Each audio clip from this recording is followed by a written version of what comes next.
Bog takes a journey. Written and illustrated by R. T. Williams.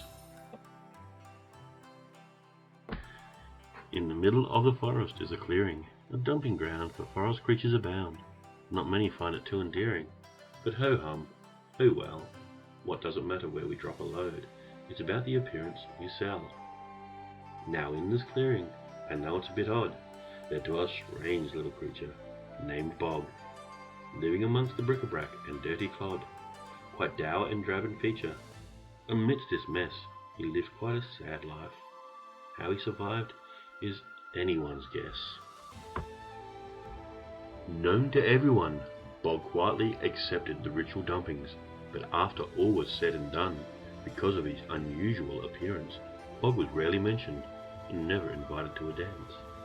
Day in, day out, Bog lived this solitary life without a pout, until the mess piled so high, Bog could not find a place to lay and stare at the sky.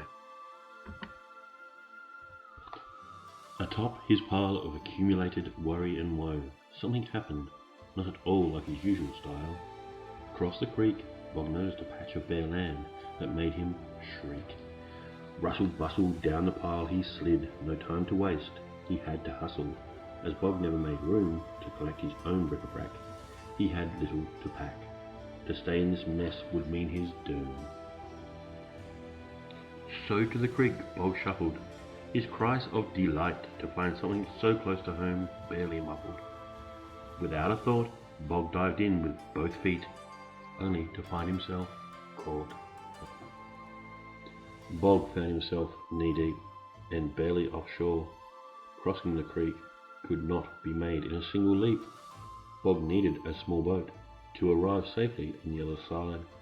A sudden idea set his hope afloat. Back to his pile he shuffled to sift through the mess. Upon discovery, Bog whimpered and snuffled, for the little boat had a leak. His hopes were dashed. Bog thought, how am I going to cross the creek? Not thinking, Bog popped some gum and started to chew. While he sat slinking and lamenting over his fate, Bog smeared the gum on the bottom of the boat. My word, he had a lot on his plate. With a heavy sigh he stood. There was nothing for it. He could sit and ponder, or he could give it a try. With a heave-ho, Bog dragged the boat to the creek, and with a splash, he was ready to give it a go. Through the night, Bog sat and watched the gentle bob of the boat, to see how long it would hold tight. The sun rose. Bog stared with a puzzled look. The boat had not sunk. Would he need a hose? Bog looked in and found it dry. How could this be? He could have put the gum in the bin, but instead he had plugged the hole with no use of his head. With a shout of joy, Bog gave the little boat a shove and jumped in. In the middle of the creek he bobbed like a boy. The little boat began to drift. Bog looked for the oars. Me oh my, he had not thought of these. Now he was miffed. Still waters run deep. For many days and nights, Bog was adrift. Bog could not find sleep.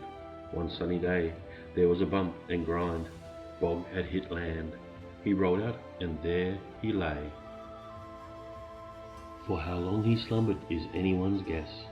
A resounding gong echoed across the land, awaking Bog to a strange crowd. Still being weary, Bog could not stand. So he sat, the crowd staring down at him. A majestic creature with a tall hat stepped to the fore. Your story, if you please. Bog's heart opened like a door. Bog shared his tale of woe for hours, and told how he ended up on these shores. The majestic creature presented Bog with flowers. Your home is not here. You are unable to stay. Your problems will not just disappear. With that said, Bog was guided back to his little boat. He stopped and used his head. Sir, if I may, I am in need of oars to guide my way. With oars in hand and help from his new friends, he pushed his little boat from the sand. With a hearty wave, Bog set himself on his way, determined to no longer be a slave. With his oars, Bog's return journey took no time at all, and it wasn't long before he was on familiar shores. Back to his pile, he slumped, feeling dejected and lost, for he had travelled many a mile. His dream he had forgotten, for he had been set adrift, or so it would seem. For days he sat pondering, looking not at the sky, but at the ground on a very dirty and itchy mat. Not sure why, Bog climbed his pile. He needed to be high. With a heavy heart he raised his head, and saw to his surprise his original reason to depart. In Bog's eye he felt strange wetness arise. Poor Bog started to cry. All those years, listening without a word, had brought about these tears. And now a dream that mattered, his first and all his own, had gone astray. His heart had been shattered, for his only way, having led him astray, lay on the shore broken, and now on his pile he had to stay. "What ho, old chum!" a voice from below called out. "Why so glum?" Bog replied, "I wish a new start over yonder glade, but a creek stands in the way, and I have been denied."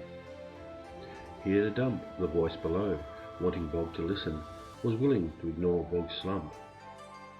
"I have only one thing to say," as the voice below thought. "There is only one way. Build a bridge and get over it."